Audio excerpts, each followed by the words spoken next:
I've been thinking a lot about myths lately. The kind of myths that shape us, that mold us quietly in the background.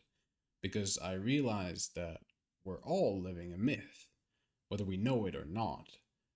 It's not just about men going off on some hero's journey. There are stories running in everyone's life, women, men, children, whoever. Some of us are chasing meaning. Some of us are healing. Some of us are descending into something dark, hoping to rise again. Wherever you are, a myth is the ultimate archetype we all share. A myth is a story, but not just any story. It's a symbolic one. It's a story that makes sense of the chaos we live in. Think of myths like maps. They don't tell you exactly where to go, but they help you orient yourself. It's sort of like the night sky. If you look at the stars are the myths, and it's up to you where you decide to go. They give shape to things like love, loss, pain, rebirth, betrayal, all the things that don't come with manuals. There's truth in myth, but there's also myth in truth. And when there is truth in myth, it means that even when the events aren't necessarily real, the myth itself is real. For example, I recently rewatched the movie Gladiator. Maximus in Gladiator never existed, but the story, that loss, that sacrifice, that transformation through pain, that's real. That's human. Myths matter because they do something we desperately need, especially in today's day and age. They give meaning to what we go through. They give us a structure. They say you're not alone to face this. They externalize pain. Suddenly, that inner demon inside you is dragging you face in front of you.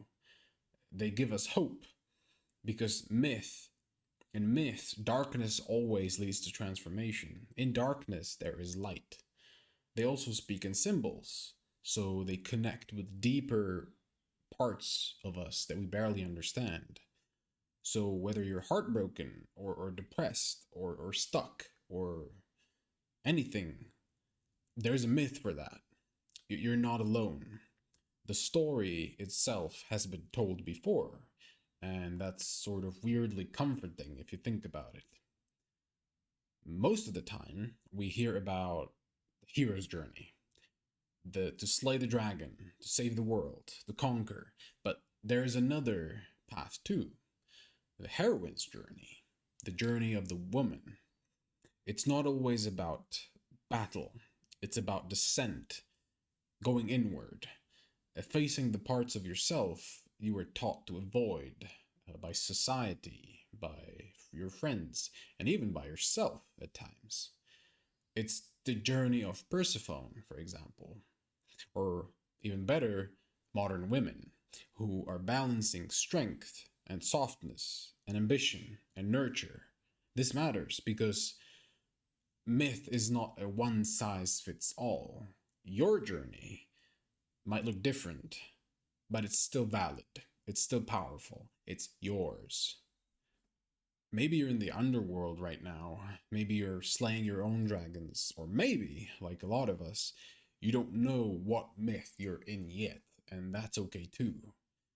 But here's the biggest thing I've realized, the biggest takeaway for you. Once you find the myth you're living, you take a step back. You don't have to just be an actor in a script. You can rewrite it. You don't have to let the myth use you. You can use it, understand it, and then write a new ending for yourself. So the bottom line would be, don't let the myth write your life, write your own myth. So if this resonated with you, let me know in the comments. What myth do you think you're living or trying to escape from?